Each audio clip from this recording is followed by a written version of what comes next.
Hi everyone, Chris here. I'm sorry, but this episode is going to sound a little bit different. I accidentally had the wrong microphone connected to the recording device, so what you're hearing is not my professional, really good, well-sounded off microphone, the one that you're hearing from now, but instead my USB webcam microphone that's taking up all the reverb from the room. So I'm very, very sorry. It's not going to happen again. But for this episode, sadly, we couldn't re-record it, so here it is. Hello and welcome to Hardcast, where we get to see a political clusterfuck only slightly more clustery than our real one. I'm Humphrey Erm. And I'm Christian Claus. Lifeline, give me Harbinger Omegas. Man, oh man, forgot what a trip this volume was. Okay. The villain wins, the hero leaves Earth. Wow. Wait, the hero leaves Earth? Well, didn't you notice? Peter Stanchik leaves the Earth. I did not notice. It's not super clear. Let's do You bullshit. start off the episode. Start off the episode with a sort of income. Let's see. Oh yeah, no, that's not super clear. I mean, it's kind of revealed later in the, like other volumes. But yeah, that's not super clear. No, it's not. You just spoiled me, man. No, it's not spoiled. It's what happens there. Yeah, but I mean, it just looks like he's going up to space. I mean, it's all like that's the thing. Like this comic was so confusing anyway because so many things were happening, so many things going back and forth. It was like reading a novel. You know, I mean, we even pushed our recording date a little bit later because I wasn't able to make it because I thought like, oh, you know, I'll read it and it takes me about an hour to read one of these things. And it was an hour through and I was like halfway through. And I was like, okay, you know what, we can't record this tonight because I can't even finish it because there's just so much to read and I can't just like skip over it because so much happens. You know, like I can't just like fly through all the information because it's all so important. Oh yeah. And with this, I mean, it's so ambiguous. I mean, he goes out into space. I mean, Superman's done this multiple times. He just goes out in space and then comes back. I mean, it's just like one of those things where like, oh, I just need to clear my mind, you know? So, I don't know. I mean, even Harada did this too when he was escaping somewhere. He went up into space and then came back down. So, for me, it could just be like, well, he just went up and that was it. You know, he's just like chilling up there for a little bit and then he's going to come back down. Yeah, I mean, you know, yeah, no, but I agree. I'm looking at it now and it's, yeah, it isn't super, super clear. So at most you can get it from some context from the, what's called captions. So everything we do, you and me, just makes things worse. But people want more of it. Well, they're wrong. I've realized that the last possible heroic act left is simply to do nothing at all. Nothing at all. Nothing at all. Yeah, but see with that whole thing, like simply to do nothing at all, it's just like, yeah, it's very ambiguous. I mean, I have no idea what's going on, like, with him. I mean, we can get into that deeper later, but just, like, Peter, no. No? All right, yeah, that's... So you didn't like the volume then? I mean, I did like it because it was a coherent story. It was a really nice kind of political drama kind of thing. I don't know. I mean, I guess it's just one of those things where this is one of the stories that I just don't like, one of the comics I don't like, which doesn't always help it. You know, I mean, I go into it going like, oh, okay, here we go, Harbinger again. And Peter's being just such a selfish prick, which again, you know, yeah, that's his character, that's who he is. And he regressed out of his drug abuse, he's gone back to that, and he's basically letting the entire world down just because, you know, he has feelings. And part of me is just like, it feels like he's not developing as a character. You know what I mean? I mean, he's constantly going back to, I mean, he's basically, I mean, even Chris even said this in the comic, that he's basically the same person he was at the beginning of the story, or of this comic story. And I just don't, I mean, I don't like to see that kind of stuff because that's what stories are. They're about people developing, people kind of just Well, it's about characters developing and characters going from A to B. I mean, yeah, the journey between A and B can have a lot of ups and downs, but I feel like in order to keep a reader interested, you have to show them that there are some like ups and downs. I mean, with me right now, it basically feels like Peter was so close to hitting B, like his destination, but then suddenly he goes all the way back to A and has no intention of leaving there. So he's right back to where we met him, and I didn't like him when we met him, and I don't like him now. And I feel like if he would have shown a little bit of want to change or want to do something else or want to save the world or just do something else, I think it would have been better to see that in this comic, because right now we've basically been with him for an entire volume where he's done nothing. And that doesn't give me the feeling like something's going to change. It feels like, okay, I mean, we've already talked about this. I would have put down Harbinger long ago. Like, I would have never read Harbinger further if we hadn't, been talking about it on this podcast. And maybe, like, if you would have said, if you were reading this and we were just reading this casually, and if you would have said, oh, there's a huge thing happening in the Harbinger comics right now, Harada has taken over the world or has, taken all this power and stuff, I would have maybe read it, and then I would have read this and been like, oh, so Peter hasn't changed in the past 6 volumes. And that's just kind of sad. I feel like there should be something. I mean, yeah, he's tortured by the souls of his friends or the thoughts of his friends or whatever, but it's just like, stop being a pussy, man. That's kind of what it is. It's just like, stop, because I don't know, it just feels like with these kind of things, it's just, you're not a superhero, you're not a hero, you're not even a decent person at this point, And this is not a person that I want to hear a story from, because it's just pathetic. It's like, in some sense, it's so easy to, the solution to his problems is so easy. And I know that's kind of hard coming from someone who doesn't have superpowers, doesn't have to deal with this kind of stuff, but you know what I mean? It's just like, I don't know. I feel like there is this kind of sense of duty that he does have, that he has this power, the only power in the world that can stop him. He's letting thousands, hundreds of thousands of people die because of what Harada is doing. And like innocent people, and also not so innocent people and whatever, but just because, he doesn't, see, the thing is, like, I don't even understand what his problem is. Like, what is the problem? Like, he just, all I remember is just that he wanted to be isolated, and then he started taking drugs again, and that's all I remember from the last volume that we read. Well, as I've understood it, the main thing for why he's sort of apathetic about it all is that all of this wouldn't have happened if him and the Renegades haven't been, doing what they were doing. Because they did the whole hacking thing with Axe, and revealed everything about Harada. Yeah. He wouldn't have gone to all these measures. I mean, but then that's even more of a little baby kind of childlike view of it. It's just like, I did something wrong and now I'm just going to hide. It makes him even less likable. Again, for me, it's just refreshing. How is that refreshing? Well, not in terms of him, but on a meta level in terms of stories. Because that's why I wrote that first question here. The villain wins, the hero leaves Earth. It's okay. It feels like actual things happening in terms of not character development, but actual plot and consequences on Earth. I mean, no, but you know what I mean? Like most of these kinds of events and stuff,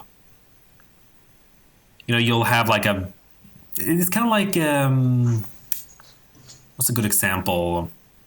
Well, it's almost kind of like any Disney movie, or actually almost any movie, because they have to wrap things up quickly in the film. If you take something like Aladdin, Jafar gets all these mighty powers, before he uses his last wish. Yeah. And the whole thing can only have taken maybe an hour or something, the whole setup. He's finally defeated and everything's back to normal. But here, it's basically where this is basically where Aladdin, after he's like in the snow there, basically decides, you know what? It's thanks to me that all this happened. I'm gonna leave. And now we're seeing this universe where Jafar is in charge. Yeah, but see, that's what I mean, is that's not a universe you tell. I mean, That's why I find so fascinating. As you said, it's not one you tell, and like, but they are. And I'm like, yes, please, tell me. Yeah, but this is the thing, is like, I don't know, this isn't the kind of story you tell. You don't tell the story of where the hero fails. I mean, yes, it's hard to explain, because, like, I understand where you're coming from, but, like, especially in that, in that story right there, how shitty would you feel if that was the end of that movie, of Aladdin? Oh, yeah, of course. But that's the thing. This is not a movie. This is a serialized storytelling. Exactly, but that's the thing. Like, this is serialized. So, I don't know. I mean, this is the part of the story that you skip over, I feel. I mean, yes, you can set it up. Like, you can say, like, look, here's what's going to happen. Because, honestly, all the political stuff that Harada's doing, and all the kind of, like, threatening the U.S. president, that's fine. You can have that in the... I mean, that's not fine. Don't take that out of context, please. So I think the CIA has tabs on you now. Yeah, well, they do anyway. I'm an American living in a foreign country. I'm being recorded all the time. So at least we have some listeners, right, Chris? Right.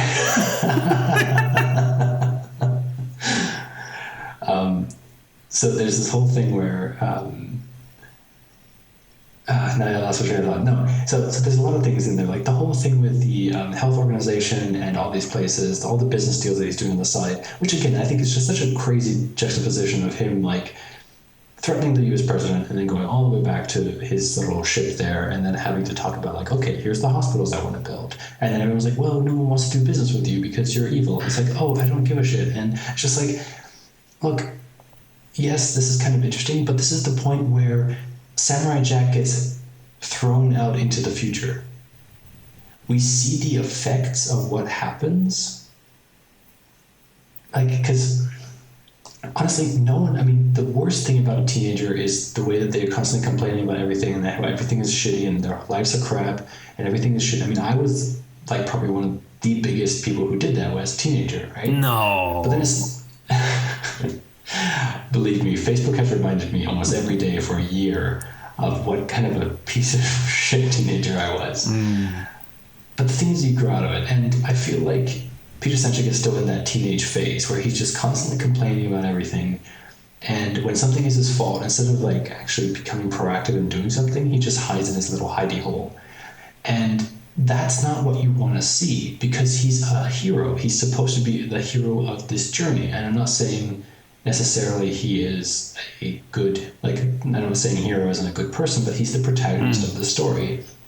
And we need to follow him. We need to be interested in his choices. We need to agree with him. I doubt anyone really agrees with what Peter's doing right now. And this kind of stuff you can show briefly. You can say this, but from a reader's perspective, I just find this stuff boring. Because you're reading it, you're seeing all this somewhat interesting stuff that Harada's doing, but all of that can be told with the time jump. You know what I mean? Like, you can do this whole thing where everything is, you start it up, and I think you start it up in like two issues, maybe 2 or 3 issues, depending on how long you want the volume to be. If the volume is a 5-issue thing, I think it would be great to just have everything set up. Talk about quickly, like, what is Harada doing? He's trying to, build this nation. He wants to get Africa all for himself. That's all makes sense for him. And Peter's being a little bitch. That's the stuff you need to set up. Then in the 4th and the 5th issue, you then talk about, all right, this is what has happened now. It's been 6 months. It's been a year, whatever. And now Harada is the emperor of Africa or whatever. Everything's going kind of well, kind of not well. It's all like behind the scenes. People are dying. And Peter finally, becomes a man or whatever. I don't know how to explain it, but like he finally then starts to take action. Because what we want to see is him taking action. We don't want to see him sitting around moping all the day. What? It's just... this isn't really a spoiler, but if you saw at the end of the last issue of the actual, Harbinger, not the Bleeding Monk, if you remember that red page, coming soon, Imperium? I think I remember, yeah. Yeah, page 87. That's the series replacing Harbinger. And it's basically everything you're going to hate, because you're going to basically get free volumes about how Harada's taking over. Ah, Jesus Christ. And I love them. Ah, you son of a bitch. It's great. There's like nothing else Harbinger related except the villain's point of view, and I love it. We'll get to it when we get to it, but... And again, I understand your point, Chris, but I think that's the thing, you're looking at it so conventionally, and that's what I love about this. Okay, well, I mean, maybe this would be different because I don't have any expectations of the Harbinger team or Peter Sanchek doing anything. Because with this, it's just like I'm coming into it and going, okay, it's from the villain's perspective. I'm not expecting, because now the villain is the hero of the story. Yeah, well, now he's the protagonist. Now we want him sort of to succeed in terms of reading. Right. We want to see the interesting part of him. And maybe I'll love this too, because again, I do love political stuff. I love kind of this. He gets super political. Yeah, but I kind of like that because it's kind of like this. It's like a historical fiction, Because I mean, obviously, historical precedent. The whole Obama thing. Yeah, but like you have this. You have the what was going on here is now we've established that Obama is the president of this world as well, which of course ties in with the whole Valiant philosophy.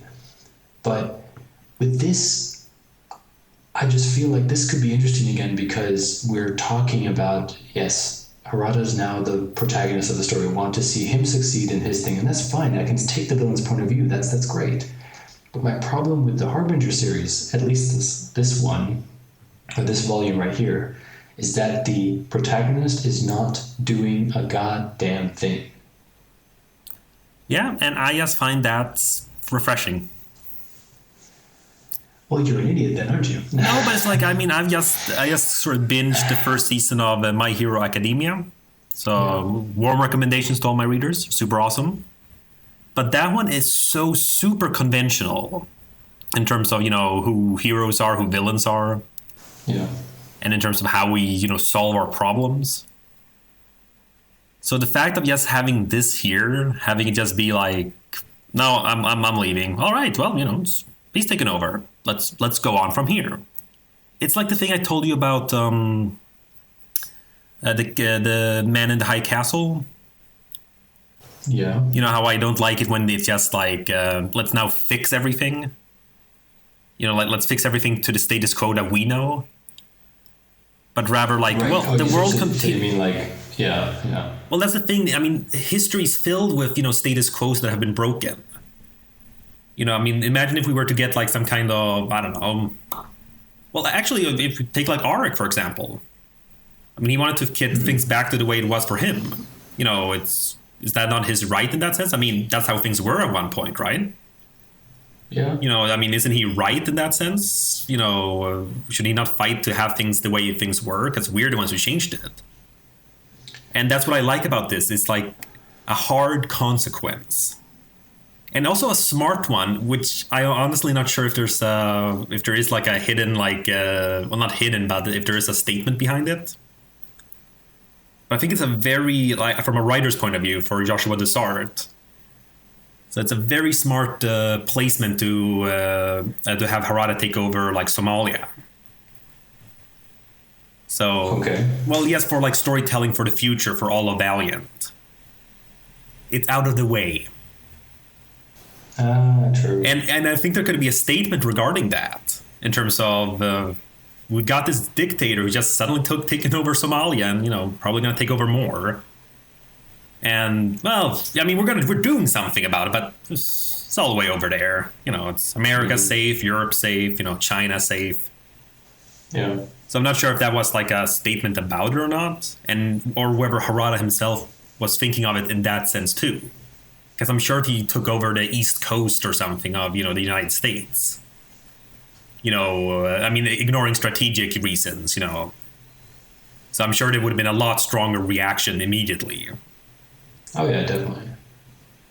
And that's what I mean. I like this. It's a very good, well thought out, hard consequence that has repercussions, but can still be sort of self-contained enough that we don't wonder about its effects on all the other titles.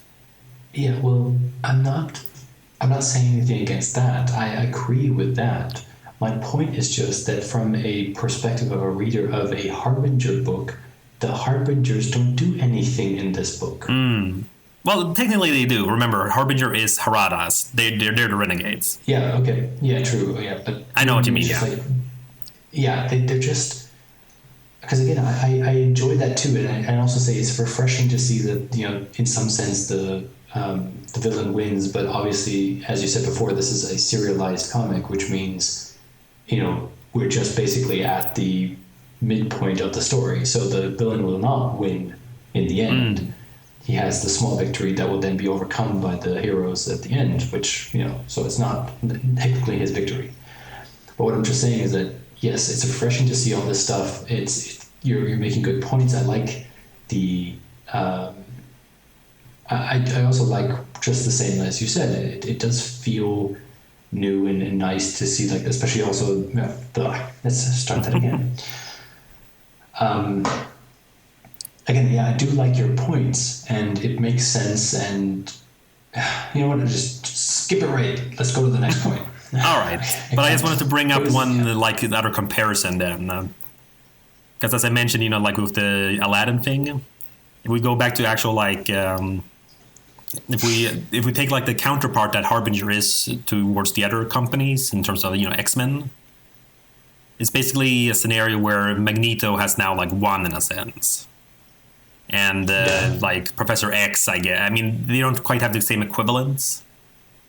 But the leader of the X-Men, we'll say, then, you know, Professor X has now, you know, left the Earth. And now Magneto's, you know, again, doing what he's doing. But the thing is, and again, you know, if we have some more, you know, diehard Marvel readers, you know, listening in, definitely tell me all the moments that have been similar. I do know he led the X-Men at one point. But I remember reading what's called Inhumans versus X-Men, one of those recent what's called crossover events. And again, you know, big things happening. Oh God, you know, what's going on? Oh, are all the mutants gonna die? And oh, the Terrigen Cloud's coming, and you know, a lot of crazy things happen. It's very exciting. And then we solve it, and there are repercussions, but they're kind of passive. You know what I mean? Yeah, like, it's still the same kind of world. Go back to the status quo. Exactly, and that's what I appreciate with this. Like, even if this eventually, if you know, Harada eventually loses, you'd hope that the repercussions of, you know, again, 3 volumes of this later. You know, I don't know how much time is supposed to have passed, but I'd say a few months, at the very least. This, you know, has to have huge repercussions, and I just really look forward to seeing that happen, because it's just so interesting. Yeah, well, again, I do like this idea that there are repercussions as things are happening, and that's one of the things I really like about the Valiant universe, is that it is so small, and you can actually keep track of everything that's happening. And I really do like that, but again, what I'm saying, if we're talking just about this volume, I didn't like it because it's not doing enough for what it is. I mean, if this was a Harada comic, like, just about him, it would have been fine. But I just felt like, I don't know, maybe it's just a personal issue I have with Peter. Yeah, no, but I agree. I mean, as refreshing as I find him as a concept in terms of, you know, like, what he does, as a character, he's not interesting. Not an interesting design, personality-wise, not interesting. Well, let's take as an example Dr. Manhattan. Because he pretty much does the same thing. I mean, he's the solution to the world's problems. Oh, yeah. More or less. And then he just leaves. But for me, it felt more like... well, with him, it was kind of different, because when he went off-world, he went there... Because first of all, he's not, in some sense, human anymore. He is this kind of god, so he goes off to Mars and he thinks about things. Interestingly enough, you know, or you know, to make a point, when he was there doing his thinking, we were going back to the other characters and seeing what they were up to keep, like, stuff happening. So we knew that he was up there on Mars thinking, right? But we didn't need to see it. And that was kind of the problem, because not only was Dr. Manhattan also thinking and actually trying to figure stuff out on like a psychological and a philosophical kind of side. What we're having here is Peter Sanchek basically doing the same thing, only he's not like actually doing anything. He's just numbing himself. And so, like, if you think back to like movies and other comics and TV shows and stuff like that, this is where we usually meet the character. Which is why it's fine that he was like this at the beginning, because it's like, okay, well, here's your low. Here's where we're going to meet you as the crappy character who's not going to do anything with his life. And now we're going to see you change and go through hardships and come out on top at the end so that we can celebrate you as a good protagonist because you've changed. And here we see him again, right back at the beginning, and like, you're not a protagonist, you're not a good protagonist, you're not a good human, you're not anything. You suck. Yeah. Well, I think that might be, but I think that the things you're saying, I think that might be one of the reasons, though, that they might be trying to reboot him. Like, they kind of have to time skip him a bit. Like, okay, we obviously haven't been able to make him interesting for 6 volumes here. Let's cut him out of the picture. Let him go meditate somewhere. No, but here's the thing. It's so easy to make. I'm sorry. I hate doing this. I hate being like, here's how you do it better. But here's how you do it better. Are you listening, Joshua? No, but I'm just saying that, like, again, we don't know what the thoughts are of the people who create this. I mean, every creator has this idea of what they want to go with, and obviously what I'm going to suggest now might go against what could have happened in the future. Like, for my thought would be, let's make Peter feel like, hey, you know what? The whole world wants me to fight Harada. I maybe this is gonna like use some of this American pride thing. Like make him like a hero of the world. Everyone's behind him, and he goes out and tries to fight this guy. But that's the thing you could do. You could someone finds him. He lets loose his little thing. He has a drug problem, so they kind of like push him through some sort of drug rehabilitation thing. He kind of gets back into it. He gets celebrated as this hero. He goes up to his head. He gets all like pumped up. He's like, you know what? I don't care what I that I almost died fighting him last time. I'm going to be able to fight him now as a citizen of America, a citizen of the world. The whole speech that he does before he flies off to go fight Harada. And then you have like this nice scene where he lands on the ship and everyone else is gone. Harada said, no, this fight is just against me, and they have their fight. And Peter loses badly. You have that reporter who's on the ship filming everything. The entire world loses faith in him. Everyone's just like, well, basically we're fucked now. Harada is just going to take over the entire world. He's even beaten our only chance at survival. So we have nothing more. In the last moment, Peter realizes that he is going to lose. He's going to die. So he escapes, and he escapes out to space to do his meditation, his whatever. He's going to be gone now. He feels like he's let down the entire world. He's been cocky. He feels like he's just a shitty person, whatever, and he goes off to fly off in shame. And I feel that would have been more of to bring him to the same place he is at the end of this comic, feeling shitty about himself, and he's out in space. Without having to have him be constantly passive throughout the entire comic. Yeah, no, that's definitely one manner of doing it. But, yeah, I mean, again, we've been really long on this, but I like it, though, because, we obviously felt strongly on different ways on it. Holy shit, we've been talking about this for 30 minutes. Yeah, but again, it's definitely is, a big comic this time around. I mean, it's not even an event or anything. It's just, everyone. Yeah, I was thinking about that when I was reading. It's like, is this an event? Because a lot of big stuff is happening here. So, and that's one of the things that I'm, again, not like critical on, but we actually get a time frame here, because on page, let's see here, what page was it? Well, we get to like an interview with Faith and Torque. So what I mentioned about going to help out in, so I mentioned going to help out in the Mexico City. So Armor Hunters is going on concurrently, Right. and yeah, it's just kind of interesting. I feel in that sense, not like a bad thing or anything. It's just kind of Jesus Christ. So alien invasion, just desolating Mexico City, these other cities that they, the what's called Exo Manowar had been in, and LA getting destroyed. And at the same time, one of your own is taking over Africa.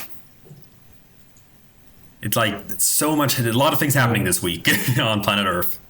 So, but I can't find the page where they're talking about it. So I guess remember it's just like a panel or two. So, but yeah, not just interesting as time frame wise. Page 22. Oh, that early? I missed it. Oh, there we go. Okay, yeah, it's just that one page, or that panel.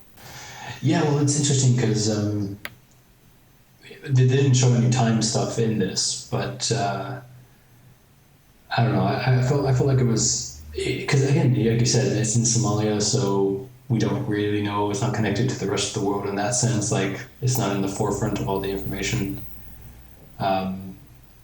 So it is weird because I was kind of when I was reading this, I was thinking like, when is this happening? Because I remember him landing on the ship in the last issue that we read, and this is the thing where we're getting kind of confusing ourselves by reading it volume by volume.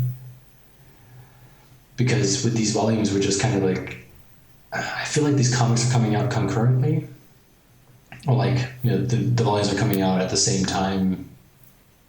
That I don't know.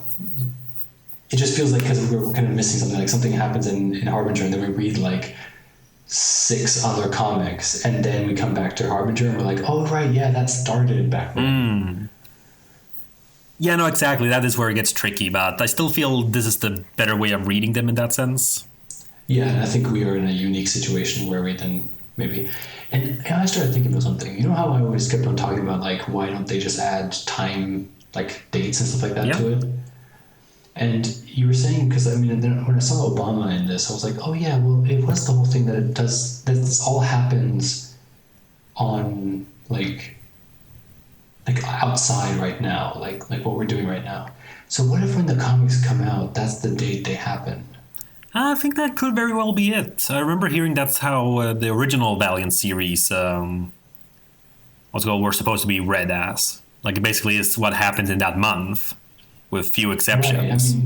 Right, because then when they start saying stuff like 6 months earlier, it kind of makes sense. Because then you're like, oh, okay, 6 months earlier from now was this time.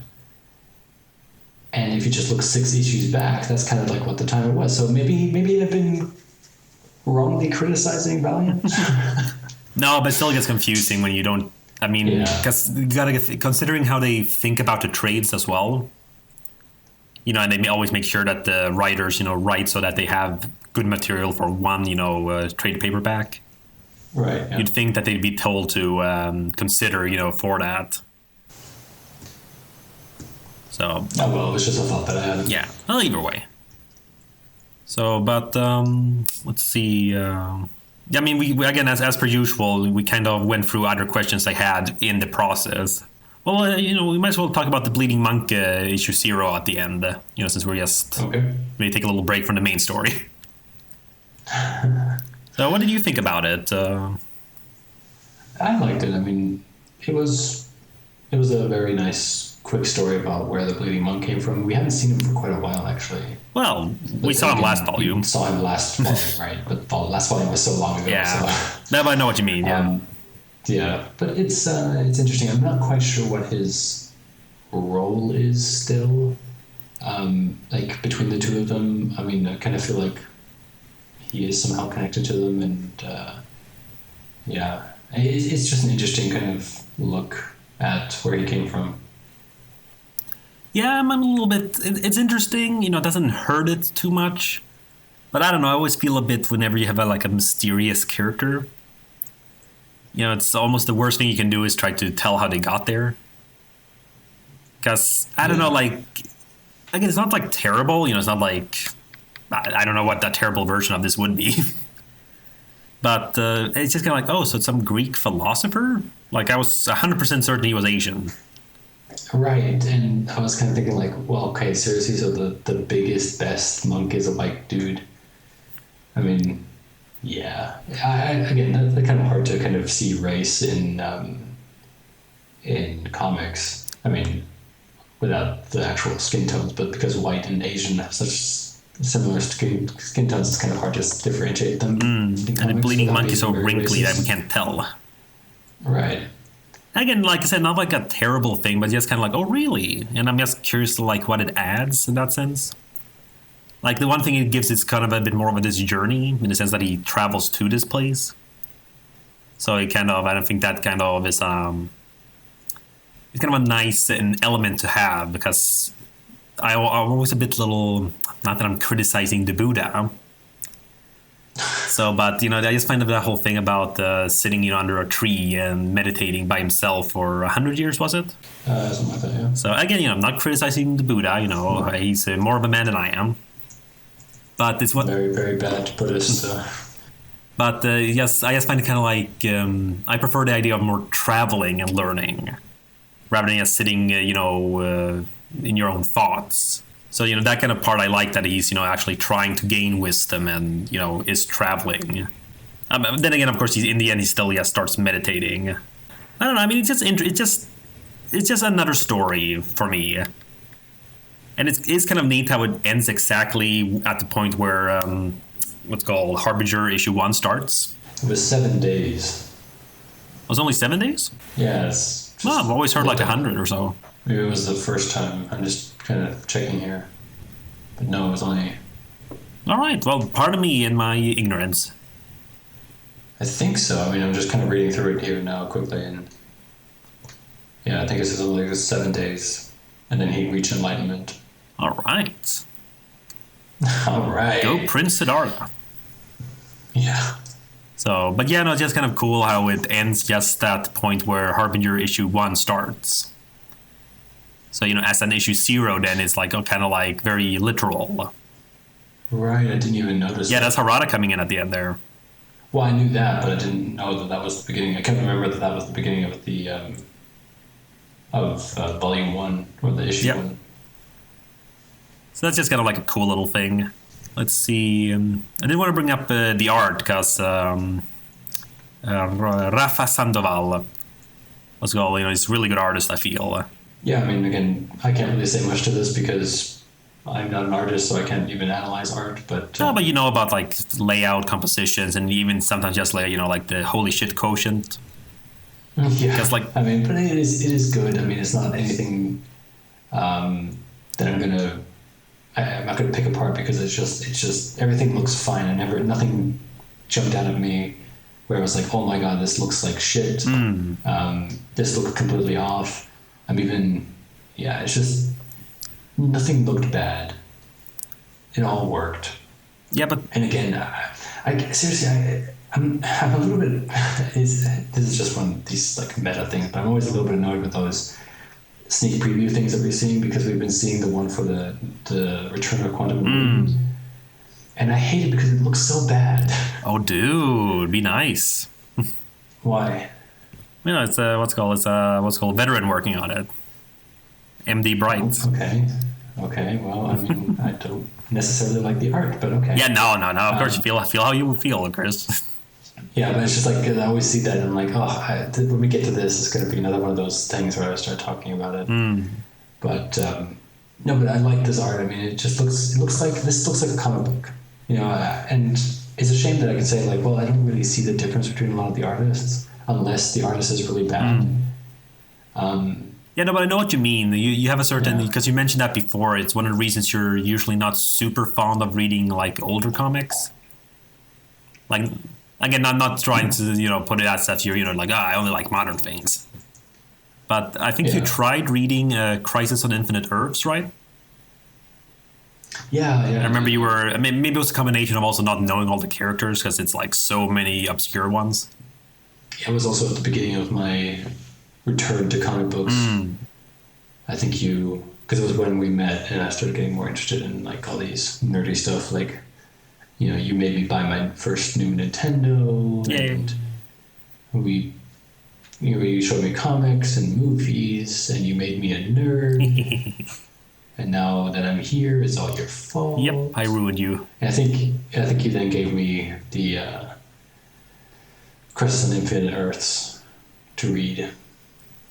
Yep. And I couldn't get through it because it was just too much. Well, that too. Yeah, it is a big. It's a big event.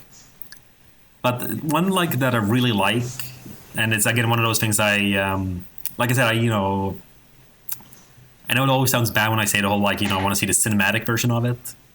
Yeah. But here's where I find the animation could definitely help enhance it. At page 13, when he dismantles the missile.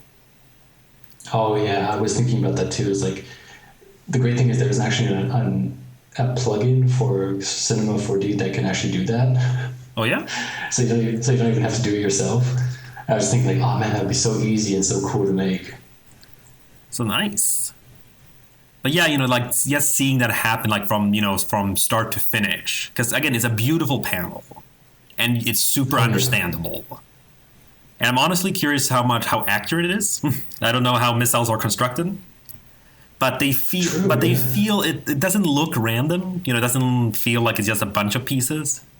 They all feel very purposeful. So I'd like to think Rafa actually looked through to see how pieces are made. Oh, definitely. But yeah, this is something where I'd love to see it, animated, having a CG version of it, like having the actor playing Harada just go like, and then just just spinning just so casually. Because that's one thing I love with psychic powers. Because I've been recently watching Mob Psycho 100 as well, so getting back into anime, man. Yeah, really. So we're gonna have to start get sponsored by yeah. Hey, you listening to this American comic podcast? You like anime? No, but they had some nice things there to show the difference between psychic powers and physical. So you have a scene where the main character is just demonstrating his psychic powers by lifting these dumbbells around totally effortlessly. Yeah. And then he kind of has it land in his hand, and it just falls down on the ground with his hand so heavy. And that's the thing, psychic powers, I always feel along with magic, they basically nullify physics, I feel. So it'd just be so cool to see this happening here with these missiles coming at him and then just stopping. There's no it's not stopping screeching halt. It just stops, and then just again, it's one of those things. In this case, is where I'd love to see it in motion, just to see the whole procedure. Wouldn't it be so cool if these missiles were flying past and they opened up while they were flying, and then Toyota just picks up certain parts, the explosive parts, out of the missiles and lets them fall behind him, and then just throws the missiles to the explosive parts to the ground or something like that. Just be you know what? Not only can I just dismantle this whole thing, I know exactly where all these pieces are, probably because they're built by me. So no, absolutely. Yeah. No, that would be a cool scene to have. Again, let's hope that the Valiant Cinematic Universe turns out well. Yeah. When's the first movie coming out anyway? It was supposed to come out this year, but I think they postponed it till 2018. And I'm not 100% sure which one it is now, because I remember Bloodshot was supposed to be first, but then because of the success of the whatever movie it was now, the Oscar winner, Arrival, I think it was called. Maybe. So yeah, the writer for that is writing the Harbinger movie. Right. You said. Yeah, so I think they're trying to kind of bank a little bit on their current popularity, but who knows? We'll see. Yeah, and then that web show's coming out that we also need to review. Oh yeah. But there's some other moments I really like in this volume I'd love to discuss. First of all, yes, since it's not as emotional, but just kind of cool as a concept. When that SWAT team enters what's called Peter's apartment. Yep. Again, it's one of those things where just the scenario is so creepy and cool.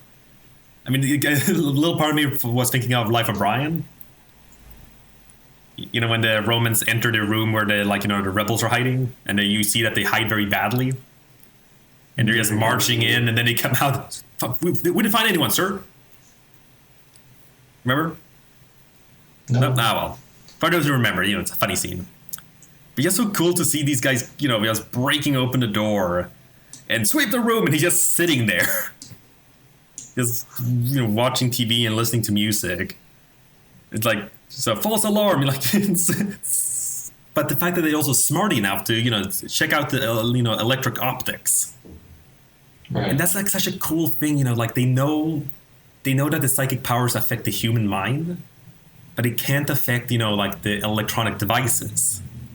Like the camera doesn't lie. Right, like they were showing with that app that they had, like, take all your pictures with this app because then it will, I mean, obviously I thought the first thing when I read that, I was like, oh my God, there's some sort of something in the back also going on. Because again, what was it, like 3 times as many people downloaded it as have smartphones? Yeah. Like they said that at some point? Yeah, I think they say it.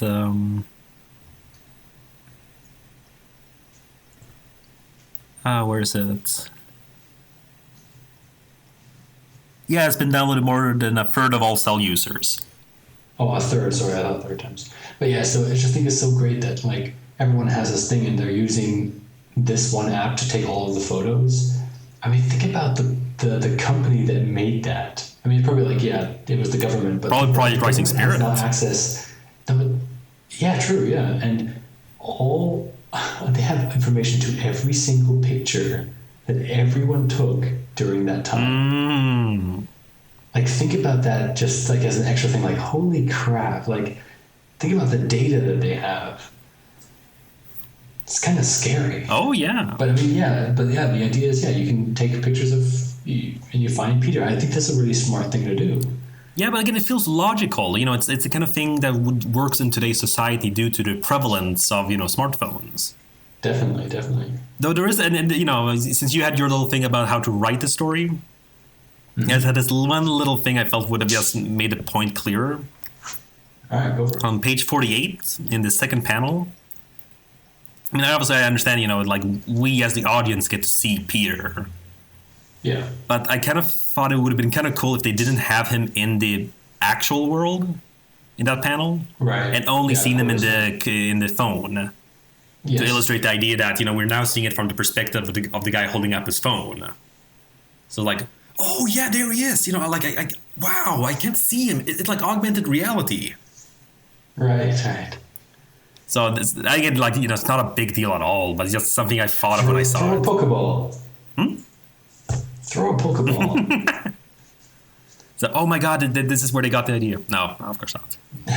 Of course not. The last thing I wanted to mention, just in terms of like scenes, that they aren't just like cool or whatever. It's kind of two of them. It's page. Oh, that's weird. Or did I say the right page before? Did I say 48? Yeah. Okay, sorry, I thought I said 43. And then I saw that 43 was the page I wanted to talk about before. Yeah, well, either way. Page 43, when that mother confronts Harada and asks, I will pray to you if you can save my child. Right. And I love it so much because Harada has such a god complex about himself. But then in the end there he can't, I'm not a healer. I can't help her with my powers, only my compassion. Right. And as she says there, I cannot give up my soul simply for compassion. I love that so much. Like you can't see his face in the last panel there, but it's just the whole, he wants to, it almost reminds me of that Futurama quote from Bender. So they shall learn of our peaceful ways by force. Like he wants to do everything, he wants to make this utopian, this post-scarcity utopia. But in the end, despite all his powers, he is still just a human. Like he's just a man. Yeah, true. And then to further continue the whole God complex, I mean, oh, good Lord, it's a very last page of of actual Harbinger Omegas, page 86. God damn, I don't think I've ever seen someone look so smug washing someone's feet. It's just kind of like, you know what I mean? There's one thing about being smug when you're being like cool or like being an asshole, but going on like, no, like me. It's like, oh, please fuck, like, just, I love it so much. Like, I am Jesus. The nostalgia critic thing. So, I am Jesus, I am Jesus, I am Jesus. Yeah. It is beautiful. And again, that's what in general, I love about Valiant. As I've said, like, and also in general, a concept I've kind of liked overall, as I've mentioned a few times. These, like, awful people. Like, even a guy who's trying to do so much good, even for, like, the most awfulness, he's still such a martyr. And he just wants to, like, no, I am better than all of you. But, I don't say it. But as long as you know it. It's like, I love it. It's just powerful moments in this volume. Yeah, when I saw that part, I was also like, okay, come on. I mean, there's one thing to just kind of like, like when the artist or the filmmaker or something like that kind of tries to make the character out to be a Jesus figure, it's the thing with with Superman, with the Man of Steel Superman. Like, I understand that Zack Snyder is trying to make him out to be a Jesus character. Like, he's supposed to be the savior, come from a god, from a father outside of our world. And I understand the whole thing, like, but the scenes with that people use as reference to this, when he, for example, leaves the ship, like with the sun in the background or something. Where he then like extends his arms and then kind of like it looks like a cross. I understand that's kind of that does invoke some sort of Jesus metaphors, but with this, it's like with the one that Superman does. It's natural, though. I mean, for anyone who's ever been like obviously not. No one probably listening to this comic has ever been in weightlessness. But if you're in the water, but if you're in water, the normal response is to have your arms kind of float out, because if you're not holding them down, they go out just like that. So I feel like it is, because in the sense of like, it's a natural thing for the character to do in that situation. But with us as an observer watching that scene, we can be like, okay, together with the context, we can see this is a Jesus metaphor. Fine. This, however, is Toya Harada thinking, I want to show people that I'm Jesus, so I'm going to wash their feet. And that's, I think, is a little bit different, because it's not the storyteller or the artist or the writer saying, here, let's make him out to be like this Jesus figure. It's him, the character, going like, I'm going to be a Jesus figure. Exactly. And I love that. I think, great, something we can agree on. Yes. Yes. That's what I mean, though. We both agree that Toya Harada is a horrible person. Yeah, but again, and like we said, not just a simply mustache twirling, villain, or and not even simply, misguided, extremist. He knows full well what he's doing, and he knows, in his mind, he knows he's doing the right thing. But then to still have this sense of, this pettiness, to still have this sense of ego, like, I love it. So and again, that's why I'm really looking forward to getting back to Imperium, once we get to that. Because again, not that it's just a bunch of Jesus metaphors throughout it, but just more of Harada and just more of him just doing more of his shit.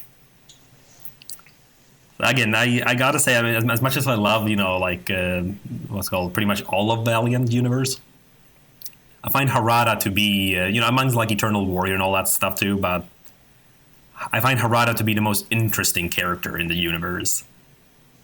Yeah, well, again, he has this idea that he wants to be the savior. He wants to be the Jesus. He wants to be, he wants to do good in the world, but he's just doing it in the wrong way, or the only way that he sees fit. So yeah, one last little thing though. Okay. So it's a little art thing. Well, art and editing thing. Did you look at the inked pages at the end of the first issue? I did. So did you notice the disparity between the pages in the actual finished colored? Let me just get to it. It was after the little Quantum Woody thing. Yeah. Yes, I did. That it was the old version there? Yeah. I'm very curious. Do you think it might have been that they were planning on him kind of casting off the pretense of being young? So you know what? He's old now. Now he has no reason to hide it. And then at some point realizing that he doesn't look as good. So they added that in because you can see that on the page 10. The equivalent. There he stays as an old man, but in the final piece, in the last panel, they show him kind of transforming and then having that extra panel there. Right. I'm just curious because to get all the way to inked and then be you know what, let's make him young again. Not a bad thing or not, but do you think it's just an editing thing or? I don't know. I mean, maybe they made a mistake while they were inking or when they were drawing it. Maybe because they brought out the Harbinger, the other Harbinger, where he already did the reveal earlier in the other comic. Right. Yeah. So maybe during the inking process they didn't think about him being doing that reveal yet. Maybe that was something that was decided later on. Maybe. I get it's just something I noticed, and I remember noticing the first time I read it too. It's just interesting. I mean, it is pretty. Yeah. So I definitely. I mean, it's just an editorial thing. I think it was just an editorial thing. I mean, maybe they just didn't link up. Maybe they decided, maybe we should make him into a young Harada in this version, just because that's how he wants to be represented. I don't know. Yeah, I'm glad. So as interesting as it would be in terms of just having him be old now. So the design, the simple design of Harada is just so enticing, I feel. Just this very handsome Japanese businessman. So it works so well. I mean, we kind of we were discussing about with Peter, how he's just so unnoticeable. He has no true design. And then Harada, who really has no costume or anything, regardless of the artist, he's so recognizable. Oh yeah, definitely. I mean, again, he has very specific, his facial hair and stuff like that. But still, that you can never mix him up with anyone. He still has such a very specific features that every artist can capture. All right. Do you have anything else to add? No, I guess not. I mean, I think. Yeah, I mean, I've made my points or my emotions very clear in this episode, I feel. Well, again, that's usually how it goes. We go through, we kind of get our main things. If we had any beefs or praises to give, that comes out naturally in the beginning. And then we look up some other stuff if we want to, point out or... Yeah. But great. If you do have any suggestions on how we should structure this podcast, I mean, we're at episode 42? And we're still kind of going back and forth, trying some stuff. So if you do have any suggestions, please let us know on the following places, maybe our Reddit, that Humphrey's going to give to you now. All right. Well, that was the 42nd episode of Hardcast, detailing Harbinger Omegas. For more content from me and Chris, follow us on Twitter at Humphrey_Erm and at Christian D. Claus. And you can listen to our entire backlog of episodes on podbean.com/ValiantHardcast. Remember to like us on facebook.com/ValiantHardcast for news and reactions related to Valiant. And you can also discuss this episode on our subreddit, named